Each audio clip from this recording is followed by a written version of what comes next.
Hello friends, welcome back to channel jobs files in Kannada.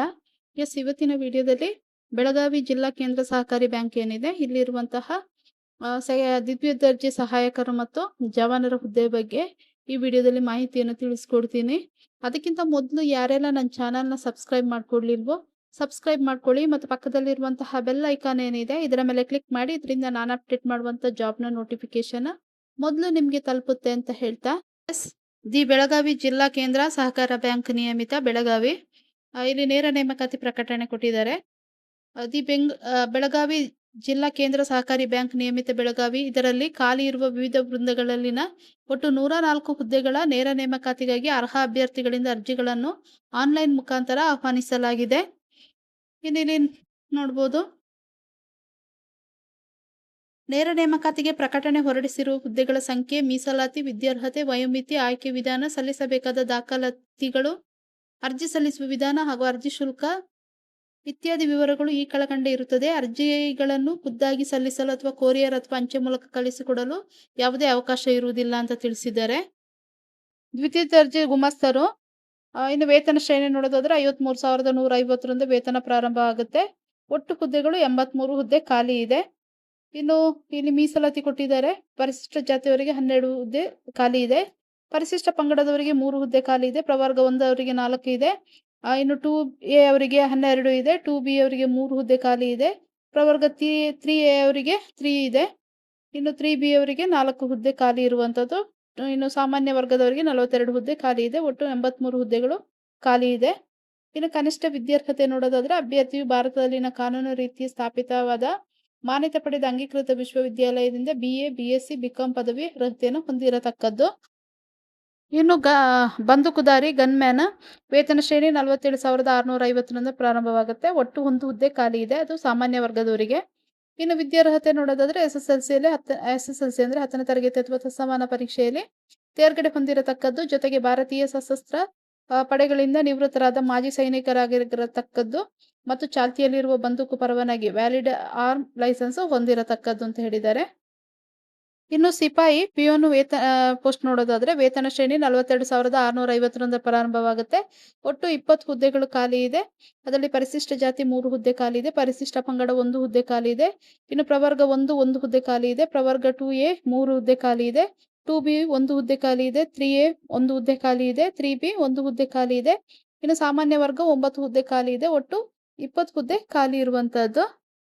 ಕನಿಷ್ಠ ವಿದ್ಯಾರ್ಹತೆ ನೋಡೋದಾದ್ರೆ, SSLCಯಲ್ಲಿ ಅಥವಾ 10ನೇ ತರಗತಿ ಅಥವಾ ತತ್ಸಮಾನ ಪರೀಕ್ಷೆಯಲ್ಲಿ ತೇರ್ಗಡೆ ಹೊಂದಿರತಕ್ಕದ್ದು.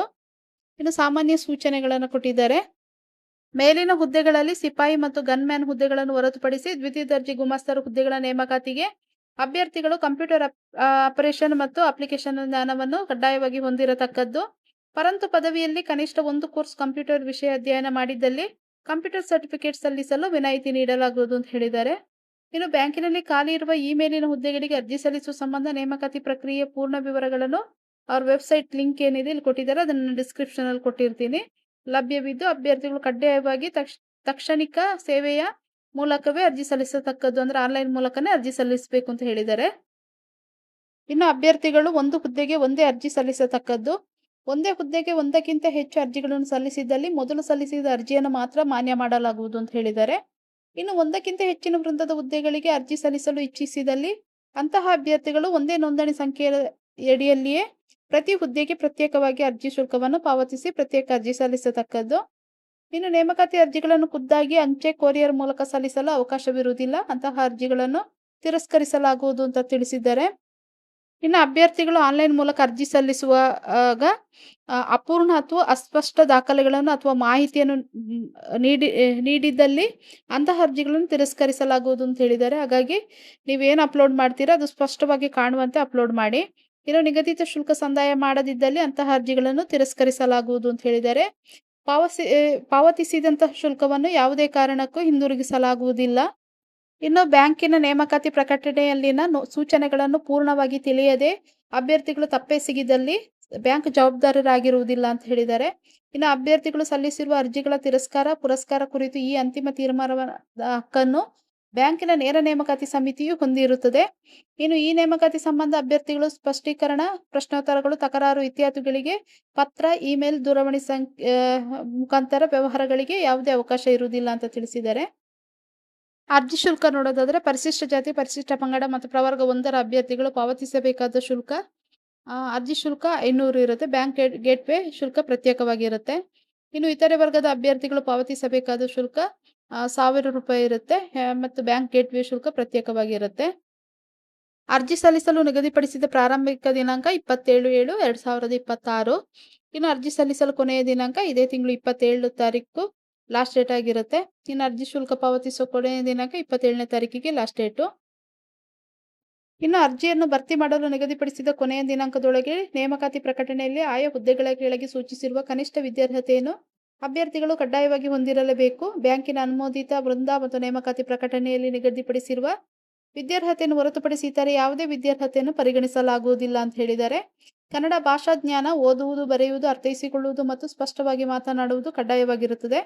ಆಯ್ಕೆಗೊಂಡ ಅಭ್ಯರ್ಥಿಗಳ ಪರೀಕ್ಷಾವಧಿ ಬ್ಯಾಂಕು ನಿಗದಿಪಡಿಸಿದಂತೆ ಇರುತ್ತದೆ. ಅವಶ್ಯವಿದ್ದಲ್ಲಿ ಪರೀಕ್ಷಾವಧಿಯನ್ನು ವಿಸ್ತರಿಸಲಾಗುವುದು. ಪರೀಕ್ಷಾವಧಿಯಲ್ಲಿ ಅಭ್ಯರ್ಥಿಗಳ ಸೇವೆ ತೃಪ್ತಿಕರವಾಗಿದ್ದಲ್ಲಿ ಮಾತ್ರ ಅಂತವರ ಸೇವೆಯನ್ನು ಕಾಯಂಗೊಳಿಸಲಾಗುವುದು ಅಂತ ಹೇಳಿದ್ದಾರೆ. ಇನ್ನು ಅರ್ಜಿಯಲ್ಲಿ ನಮೂದಿಸಿದ ಅಂಕಪಟ್ಟಿ ಇತರೆ ದಾಖಲೆಗಳಲ್ಲಿ ಯಾವುದೇ ವ್ಯತ್ಯಾಸ ಕಂಡು ಬಂದಲ್ಲಿ ಅಂತಹ ಅರ್ಜಿಯನ್ನು ಪರಿಗಣಿಸಲಾಗುವುದಿಲ್ಲ ಅಂತ ಹೇಳಿದ್ದಾರೆ.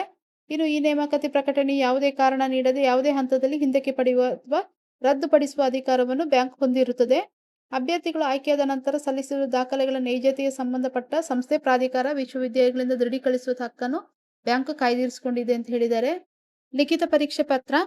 ಲಿಖಿತ ಪರೀಕ್ಷೆಗೆ ಅರ್ಹರಿರುವ ಅಭ್ಯರ್ಥಿಗಳ ಪಟ್ಟಿಯನ್ನು ಹಾಗೂ ಲಿಖಿತ ಪರೀಕ್ಷೆಯ ದಿನಾಂಕವನ್ನು ಬ್ಯಾಂಕಿನ ವೆಬ್ಸೈಟ್ನಲ್ಲಿ ಪ್ರಕಟಿಸಲಾಗುವುದು. ಲಿಖಿತ ಪರೀಕ್ಷೆಯ ಪ್ರವೇಶ ಪತ್ರ, ದಿನಾಂಕ, ಸ್ಥಳ ಮತ್ತು ಕಾಲಾವಧಿಯನ್ನು ಅರ್ಹ ಅಭ್ಯರ್ಥಿಗಳಿಗೆ ಬ್ಯಾಂಕಿನ ವೆಬ್ಸೈಟ್ ಮೂಲಕ ಕಳುಹಿಸಲಾಗುವುದು. ಅಭ್ಯರ್ಥಿಗಳು ಲಿಖಿತ ಪರೀಕ್ಷೆಯ ಪ್ರವೇಶ ಪತ್ರಗಳನ್ನು ಅರ್ಹರಾಗಿದ್ದಲ್ಲಿ ಸಂದರ್ಶನ ಪತ್ರಗಳನ್ನು ಬ್ಯಾಂಕಿನ ವೆಬ್ಸೈಟ್ನಲ್ಲಿ ಡೌನ್ಲೋಡ್ ಮಾಡಿಕೊಂಡು ನಿಗದಿಪಡಿಸಿದ ದಿನಾಂಕ ಮತ್ತು ವೇಳೆಗೆ ಸರ್ಕಾರದಿಂದ ಮಾನ್ಯತೆ ಪಡೆದ ಗುರುತಿನ ಚೀಟಿಯೊಂದಿಗೆ ಲಿಖಿತ ಪರೀಕ್ಷೆಗೆ ಸಂದರ್ಶನಕ್ಕೆ ಹಾಜರಾಗತಕ್ಕದ್ದು. ಈ ಬಗ್ಗೆ ಮಾಹಿತಿಯನ್ನು ಬ್ಯಾಂಕಿನ ವೆಬ್ಸೈಟ್ನಲ್ಲಿ ಖಾತರಿಪಡಿಸಿಕೊಳ್ಳುವುದು ಅಭ್ಯರ್ಥಿಗಳ ಜವಾಬ್ದಾರಿಯಾಗಿರುತ್ತದೆ ಅಂತ ತಿಳಿಸಿದ್ದಾರೆ. ಇನ್ನು ನೇಮಕಾತಿ ಪ್ರಕ್ರಿಯೆ ಕುರಿತು ಅಭ್ಯರ್ಥಿಗಳೊಂದಿಗೆ ಯಾವುದೇ ಪತ್ರ ವ್ಯವಹಾರವನ್ನು ನಡೆಸುವುದಿಲ್ಲ ಬ್ಯಾಂಕ್ ಅಂತ ಹೇಳಿದ್ದಾರೆ. ಇನ್ನು ಸಹಾಯವಾಣಿ ಸಂಖ್ಯೆ ಕೊಟ್ಟಿದ್ದಾರೆ. ಇಲ್ಲಿ ನಿಮಗೇನಾದರೂ ಪ್ರಾಬ್ಲಮ್ ಆಯಿತು, ಏನಾದರೂ ಡೌಟ್ ಇದ್ದರೆ ಈ ಸಹಾಯವಾಣಿ ಸಂಖ್ಯೆ ಏನಿದೆ ಇದಕ್ಕೆ ಕಾಲ್ ಮಾಡಿ ಕೇಳ್ಬೋದು. ಆಗಸ್ಟ್ 27ನೇ ತಾರೀಕಿನ ಒಳಗಡೆ ಬೆಳಿಗ್ಗೆ 10:30ರಿಂದ ಸಂಜೆ 5:30 ಒಳಗಡೆ ನೀವು ಕಾಲ್ ಮಾಡಿ ತಿಳ್ಕೊಳ್ಬೋದು. ಇನ್ನು ಇಲ್ಲಿ ಕೆಲವೊಂದು ಸೂಚನೆಗಳನ್ನು ಕೊಟ್ಟಿದ್ದಾರೆ ಅಭ್ಯರ್ಥಿಗಳ ಬಗ್ಗೆ. ಅಂದರೆ ನೇಮಕಾತಿ ಅನರ್ಹತೆಗಳು ಏನಿದೆ, ಇನ್ನು ಸೇವಾ ಸೌಲಭ್ಯಗಳನ್ನು ನೀಡುವ ಬಗ್ಗೆ, ಇನ್ನು ದುರ್ನಡತೆ, ಇದರ ಬಗ್ಗೆ ಎಲ್ಲ ಇಲ್ಲಿ ತಿಳಿಸಿದ್ದಾರೆ. ನೀವು ಚೆಕ್ ಮಾಡ್ಕೊಳ್ಳಿ. ವಯೋಮಿತಿ ನೋಡೋದಾದ್ರೆ ನೇಮಕಾತಿ ಅರ್ಜಿಗಳನ್ನು ಸಲ್ಲಿಸಲು ನಿಗದಿಪಡಿಸಿದ ಕೊನೆಯ ದಿನಾಂಕ 27/8/2026 ಅಭ್ಯರ್ಥಿಗಳ ಕನಿಷ್ಠ ಅಥವಾ ಗರಿಷ್ಠ ವಯೋಮಿತಿ ಈ ಕೆಳಕಂಡಂತೆ ಇರತಕ್ಕದ್ದು ಅಂತ ಹೇಳಿದ್ದಾರೆ. ಪರಿಶಿಷ್ಟ ಜಾತಿ, ಪರಿಶಿಷ್ಟ ಪಂಗಡ ಮತ್ತು ಪ್ರವರ್ಗ 1 ಅವರಿಗೆ ಕನಿಷ್ಠ ವಯೋಮಿತಿ ಅಂದ್ರೆ 18 ವರ್ಷ ತುಂಬಿರಬೇಕು. ಗರಿಷ್ಠ 40 ವರ್ಷದ ಒಳಗಡೆ ಇರಬೇಕು. ಇನ್ನು ಪ್ರವರ್ಗ 2A, 2B, 3A, 3B ಅವರಿಗೆ 18 ವರ್ಷ ತುಂಬಿರಬೇಕು, 38 ವರ್ಷದ ಒಳಗಡೆ ಇರಬೇಕು. ಇನ್ನು ಸಾಮಾನ್ಯ ವರ್ಗದವರಿಗೆ ಕನಿಷ್ಠ ವಯೋಮಿತಿ 18 ವರ್ಷ ತುಂಬಿರಬೇಕು, ಗರಿಷ್ಠ ಅಂದ್ರೆ 35 ವರ್ಷದ ಒಳಗಡೆ ಇರಬೇಕು. ಇನ್ನಿಲ್ಲಿ ಮೀಸಲಾತಿ ಇರ್ಬೋದು, ಶೈಕ್ಷಣಿಕ ವಿದ್ಯಾರ್ಹತೆ, ಇದರ ಬಗ್ಗೆ ಎಲ್ಲ ಕೊಟ್ಟಿದ್ದಾರೆ. ಆಯ್ಕೆ ವಿಧಾನ, ಇನ್ನು ಆನ್ಲೈನ್ ಮೂಲಕ ಅರ್ಜಿಯನ್ನು ಹೇಗೆ ಭರ್ತಿ ಮಾಡಬೇಕು ಇದರ ಬಗ್ಗೆ ಎಲ್ಲ ಡೀಟೇಲ್ ಆಗಿ ಕೊಟ್ಟಿದ್ದಾರೆ. ನೀವು ಅಪ್ಲಿಕೇಶನ್ ಹಾಕ್ಲಿಕ್ಕಿಂತ ಮುಂಚಿತವಾಗಿ ಕಡ್ಡಾಯವಾಗಿ ನೋಟಿಫಿಕೇಶನ್ ಏನಿದೆ ಅದನ್ನು ನೀಟಾಗಿ ಓದ್ಕೊಂಡು ಆಮೇಲೆ ಅಪ್ಲಿಕೇಶನ್ ಹಾಕಿ. ಒಂದ್ಸಲ ನೀವೇನಾದರೂ ತಪ್ಪು ಮಾಡಿದ್ರೆ ಅಪ್ಲಿಕೇಶನ್ ಹಾಕುವಾಗ ಅದನ್ನು ಕರೆಕ್ಷನ್ ಮಾಡ್ಕೊಳ್ಳಿಕ್ಕೆ ಆಗೋದಿಲ್ಲ. ಹಾಗಾಗಿ ನೀಟಾಗಿ ನೋಡಿಕೊಂಡು ಅಪ್ಲಿಕೇಶನನ್ನು ಹಾಕಿ. ನಾನೇನು ಅದನ್ನೇನು ಎಕ್ಸ್ಪ್ಲೈನ್ ಮಾಡ್ತಾ ಇಲ್ಲ, ನೀವು ನೋಟಿಫಿಕೇಶನ್ನ ಓದ್ಕೊಳ್ಳಿ.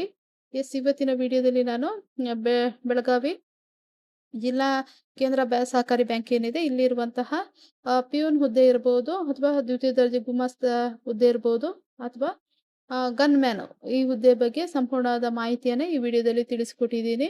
ಈ ವಿಡಿಯೋ ನಿಮಗೆ ಇಷ್ಟ ಆದರೆ ಒಂದು ಲೈಕ್ ಕೊಡಿ.